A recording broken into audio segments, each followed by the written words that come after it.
À la suite de la demande de plusieurs personnes qui m'ont demandé de faire un cours sur un sujet actuel, comme nous nous trouvons dans une période très difficile, bien sûr, nous espérons à tout instant de voir la Géoula, la délivrance, le Mashiach venir.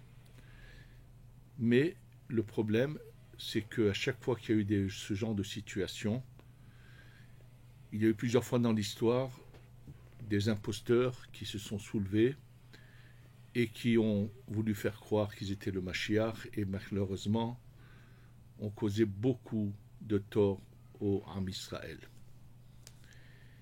Et donc, comme c'est le cas aujourd'hui, je vous dirai tout de suite de quoi il s'agit.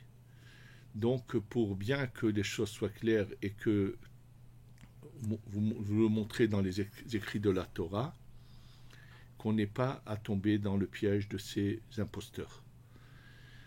Sachez que dans le Sefer Devarim, chapitre 18 et verset 13, il est dit la chose suivante. Tamim tiye im Adonai Elohecha.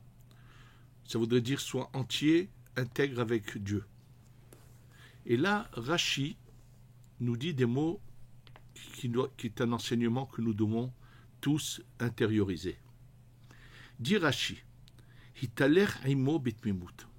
Va avec Dieu dans la simplicité, la droiture. Qu'est-ce que ça veut dire la tmimut de l'intégrité? Vetet sapelo, espère en Dieu. Mais écoutez la suite de Rashi. Velo tarkor ahar ha'atidot. Ne cherche pas à connaître l'avenir. Ne cherche pas à savoir ce qui va se passer.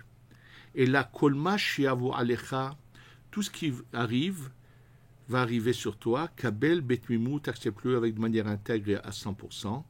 Et si tu fais comme ça, ve'az tiye imo, tu seras avec Dieu. Ve'lehelko, et tu feras partie de, tu seras dans sa part de ce que, puisqu'il s'appelle Yaakov Heven Nahalato, que nous sommes le peuple élu de Dieu, et celui qui va comme ça, et donc fait partie de ce peuple élu que Dieu aime et apprécie et considère être son peuple. Donc déjà la première chose, c'est qu'il faut arrêter de vouloir connaître l'avenir. Je me souviens, il y a déjà un grand nombre d'années de cela, quand un certain cultivateur, un monsieur qui travaillait la terre dans un kibbutz, dans un moshav, qui, du jour au lendemain, a commencé à vouloir dire des prophéties. Et par expérience, Baruch Hashem, Akadosh Baruch Hu m'a tout de suite éclairé, et je peux vous dire que j'ai tout de suite compris qu'il s'agissait d'un imposteur, qui avait certainement, qui était animé par des forces négatives, et qui agissait de cette sorte. Avant de vous parler de cet imposteur qui est encore en vie, je peux vous dire qu'il s'est passé plusieurs fois des cas semblables. Ça a été le cas de quelqu'un qui finalement s'est sauvé aux États-Unis parce qu'il allait être mis devant la justice ici, et qui n'est plus de ce monde, Dieu l'a déjà pris, qui était un infâme, un monstre qui a fait énormément de mal, qui s'appelait un certain Nimni. Et malheureusement, des rabbanim de grand niveau se sont trompés sur son cas. C'était le cas du Rav Kadouri, du Rav Mordechai ou de d'autres. Et moi je me souviens que lorsque je l'ai aperçu une seule fois de loin, j'ai vu que c'était un monstre, et la réalité s'est dévoilée plus tard, quand on a su toutes les choses monstrueuses qu'il a pu faire. Combien il a touché à des hommes, à des femmes. C'est une abomination. On peut dire merci Dieu de l'avoir pris, parce qu'il a fait beaucoup de mal. Et il avait des forces tellement puissantes avec du mal, de la touma, de l'impureté, que lorsque finalement les choses ont éclaté, et qu'il y avait un Dayan qui a voulu s'occuper de son cas, il a dit qu'il allait le liquider. Malheureusement, ce pauvre Dayan est parti en 3 mois d'un cancer à l'estomac. Et je me souviens de toute l'histoire. Et quand finalement c'est la police qui s'en est occupée, qu'il a compris qu'il allait passer en justice et être mis derrière euh, en prison, il s'est sauvé aux États-Unis. Il n'est plus de ce monde. Ça, c'était un cas. Donc, il y a des années de cela, tout d'un coup, je vous disais un monsieur qui s'appelle Nir Artzi, qui a commencé à vouloir raconter des prophéties. Bon, il a été entouré d'un certain nombre de gens, pas nombreux, qui le suivaient. Et un beau jour, des gens de son entourage l'ont même enfermé dans une maison pendant 2 ans à Tveria. Je ne connais pas leurs histoires, leurs intérêts. En tous les cas, au début où ce monsieur a commencé à vouloir se faire passer pour un prophète, d'abord c'est contraire à la Torah, puisque la Torah ne cherche pas à ce que nous sachions l'avenir. C'est marqué noir sur blanc qu'il faut éviter de vouloir savoir l'avenir. Je me souviens que lorsque Rav Yoel Ben Arosh m'avait posé la question, qu'est-ce que j'en pensais? Je lui ai dit tout de suite, fais pas cas, attention, c'est un imposteur. Et à ce moment-là, je me souviens, et je viens de lui en parler encore, il se souvient également de cela. Il était un peu surpris, puisque je ne vais pas donner de nom de Rabbanim, qui au début avait cru en lui. Et à ce moment-là, il était en relation avec les parents de Anaël. C'est d'ailleurs par son intermédiaire qu'un jour elle lui a demandé, elle a écrit en disant au Rav Yoel Ben Arosh, dis à ton Rav de venir me voir. Et c'est comme ça que j'ai eu l'occasion de la rencontrer. Et bon. Et quand lui a posé la question, elle lui a répondu de ne pas faire cas. Il y en a beaucoup qui sont beaucoup plus grands que lui. C'est-à-dire qu'elle ne voulait pas dire qu'il était un imposteur, mais elle lui a bien fait comprendre. Et vous pouvez le questionner. Je viens de lui parler de cela. Il m'a dit, bien sûr qu'il s'en rappelle. Il m'a dit, tu peux le dire en mon nom. Tout à fait exact. Le problème de ce monsieur qui a voulu au début faire passer des messages où il voit des choses, là j'ai dit souvent des choses qui ne sont jamais réalisées, mais on n'a pas de prophète dans notre époque, et aujourd'hui, il veut essayer de faire croire qu'il est le Mashiach. Et à la suite de la demande des gens, je pensais que c'était une nécessité de venir dire aux gens, arrêtez de croire en ce genre de bêtises. Sachez que notre devoir est de servir Hachem. Quand le Mashiach se révélera, en ce moment-là, on saura qui il est. On n'a pas besoin de chercher à savoir qui il est, ce n'est pas notre devoir. De toutes les façons, ce ne sera qu'un tremplin, puisque finalement, c'est Moshe Rabbeinu qui va se révéler à nous à la fin des choses. Et je vous rappelle un témoignage que j'ai entendu des élèves du Rav Mordechai Sharavi, Zecher Tzadik Livracha. Le Rav Mordechai Sharavi, qui était grand Mekoubal Tzadik, tout le monde connaissait, m'a raconté un de ceux qui pendant des années a suivi ses cours. Il m'a dit, si quelqu'un pendant le shiur voulait parler du Mashiach, le Rav l'a arrêté, lui dit, dis-moi, pourquoi tu veux le Mashiach? Pour étudier? Eh bien étudie. Et il les arrêtait. Et je voudrais vous rappeler quelque chose que je vous ai déjà raconté, que j'ai lu dans un livre dont l'auteur était le grand rabbin de la communauté de Bukharim à Yerushalayim. Il a vécu avant la Shoah ici à Yerushalayim. Il était le voisin d'un très très grand Mekoubal très connu, qui était vraiment une sorte de prophète, qui s'appelait le Rabbi Yaakov Antebi Hades. Et il raconte dans son livre qu'un jour, il est monté chez le Rav, parce qu'il habitait juste au-dessous, et il le questionnait souvent. Bon, il a eu une vie très proche du Rav, il raconte beaucoup de choses. Il a vu plusieurs fois vraiment le roi HaKodesh chez le Rav, et il dit qu'un jour il est monté, c'était avant 1938, avant Tartsah, avant 5698, donc je crois que c'est l'année que avait prévu le Malbim. Le Malbim avait expliqué pourquoi on pourrait maintenant faire des comptes, et donc le Malbim a prévu une année qu'il a écrit dans son livre, je pense que c'est le 5198, c'était malheureusement un an avant la Shoah, qu'avait le Malbim prévu, et le Malbim n'était pas n'importe qui.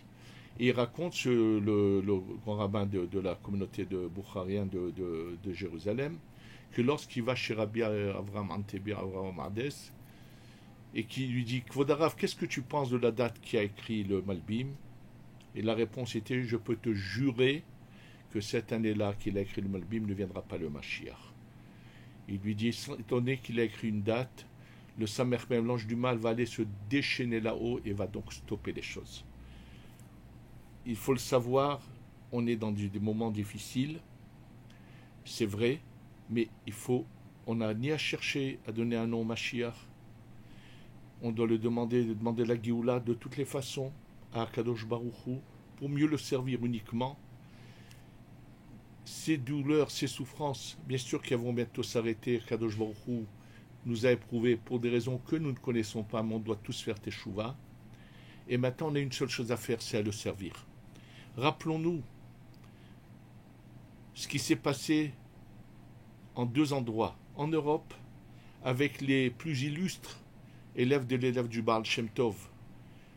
Dans l'année Tikrou, en 5576, qui représentait les lettres Tikrou, qui veut dire sonner du chauffard.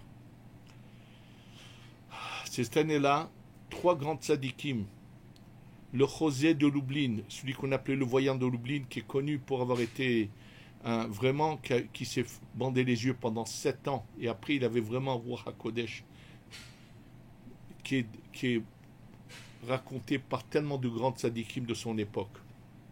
Donc lui, le José de Lublin, Rabbi Menachem Mendel de Reminov et le Maguid de Kuznits, les 3 sont morts la même année. Les 3 ont voulu faire venir le Mashiach en faisant je ne sais pas quoi. Et malheureusement, ça a commencé par le Maguid de Kuznits qui est mort à Sukkot. On n'a pas voulu le dire au José de Lublin. Et malheureusement, à Simchat Torah, le José de Lublin, il sort de son Beth Midrash, rentre chez lui, il sent quelque chose de pas bien. Il voulait dire à sa femme de rester, il a dit à sa femme de rester avec lui. Elle entend un bébé pleurer, un des petits enfants pleurer. Elle sort de la pièce et quand elle revient, elle ne le trouve pas. Elle va au Beth Midrash, elle le dit à tout le monde et voit la fenêtre ouverte. On se met à le chercher, on le trouve à 1 kilomètre de chez lui. L'ange du mal, sa mère même, l'a pris, l'a jeté par la fenêtre. Et à 1 kilomètre, il a été retrouvé. Et quand on est venu, on l'a trouvé blessé par terre. Il a dit, pourquoi vous ne m'avez pas dit que le Maguid de Kuznits est décédé? Et le Maguid de Kuznits est venu du monde d'en haut avec son talit et l'a protégé pour pas qu'il meure. Mais la même année, il est mort au mois de Av. Et je vous dis, 3 tzadikim sont partis la même année. Une histoire semblable s'est passée à Yerushalayim, avec le Rashash, Rabbi Shalom Sharavi, avec son élève Rabbi Haïm de la Rosa, et avec le Chida, Rabbi Haïm Yosef David Azoulay. Ils se sont mis sur un toit de Jérusalem pendant l'hiver où il y avait de la neige. Ils ont voulu faire venir la Géoula, le Mashiach, et une voix du ciel est sortie, leur a dit, pourquoi vous forcez les choses? Il faut qu'il y en ait un de vous qui aille en exil. Et donc le Chida a pris sur lui d'aller en exil. C'est pour ça que un peu plus que les 30 dernières années de sa vie, il les a vécues en Italie. Et lorsqu'il apprend qu'il se remarie parce que sa femme est décédée, il écrit, je l'ai lu, avec l'espoir d'avoir l'autorisation de repartir en Eretz Israël. Il n'a jamais eu cette autorisation. Il y a quelques années, ses ossements ont été emmenés à Yerushalayim, mais malheureusement, voilà la suite de cette histoire. Sachez que avant tout, le Mashiach sera un illustre Talmid Chacham, personnage exceptionnel, et non pas un Amaretz qui n'a pas eu la chance de beaucoup étudier, qui était dans les champs, et puis un beau jour, il fait le Navi, il fait le prophète. Que ce soit lui ou un autre, il faut arrêter de se laisser tromper, et on est en train de diffuser des bêtises, et des gens qui ont des sensations, qui sont sûrs que de ce qu'ils disent c'est vrai. J'ai eu la même une sorte de vidéo semblable, mais pas venue, dès que le Corona a commencé avant Pessah, où il y en a un qui a fait passer, un Français aussi, qui a fait passer une petite vidéo, où il avait dit une sensation avec des preuves, il a raconté toute son histoire, que c'était le soir de Pessah. Et moi, j'ai eu le courage de dire à quelqu'un, je peux te jurer que ce ne sera pas ce soir de Pessah. Je savais, je le ressentais, que ça va se passer lentement. On est en train de souffrir pour la venue du Mashiach, mais cette fois, ce n'est pas comme en Égypte. Ça va être des étapes lentes. Quand est-ce que ça peut subitement arriver à tout instant. mais on n'a pas donné de date. Et c'est quand on donne des dates, on cause du tort. On a la Emunah Pshuta, on va tous se mettre au service d'Hachem, à rapprocher le Ham Israël au service d'Hachem et espérer de voir Be'ezrat Hachem, celui qu'Hachem désignera. Tout le monde sera unanime et on aura soit Elionavi qui viendra nous l'annoncer ou d'une manière qui sera évidente, qui ce sera lui le Mashiach. N'oublions pas qu'avec Shabbat Tzvi, ce qui s'est passé, le mal que ça a pu causer, et qui était pourtant Nilus Talmid Racham, et combien de mal ça a causé, combien à cause de lui des gens sont devenus musulmans, et ainsi de suite. Donc arrêtons là les bêtises, ayons la Emunah Pshuta, sans chercher à savoir ce qui devra se passer. On n'a pas besoin de prophète de qui que ce soit, nous on est collé à Kadosh Baruch Hu, comme nous le dit Rashi, si tu veux faire partie d'Akadosh Baruch Hu, ne cherche pas à savoir l'avenir, c'est ce qu'on va faire, et Be'ezrat Hashem, Akadosh Baruch Hu va nous délivrer très vite, amen, mais sans imposteur, et sans faux messie, et sans bêtises quelconque. On attend immédiatement de la part d'Hachem qu'il arrête ses décrets sur le Ham Israël, qui mette un terme à ses souffrances du Ham Israël, et on va le voir très vite, j'espère, et qu'on puisse le servir dans la joie, tous, et que chacun soit exaucé dans ce qu'il a besoin. Qu'Hachem yomardal et tzarotenu, yahish gibulatenu, amen, ve amen.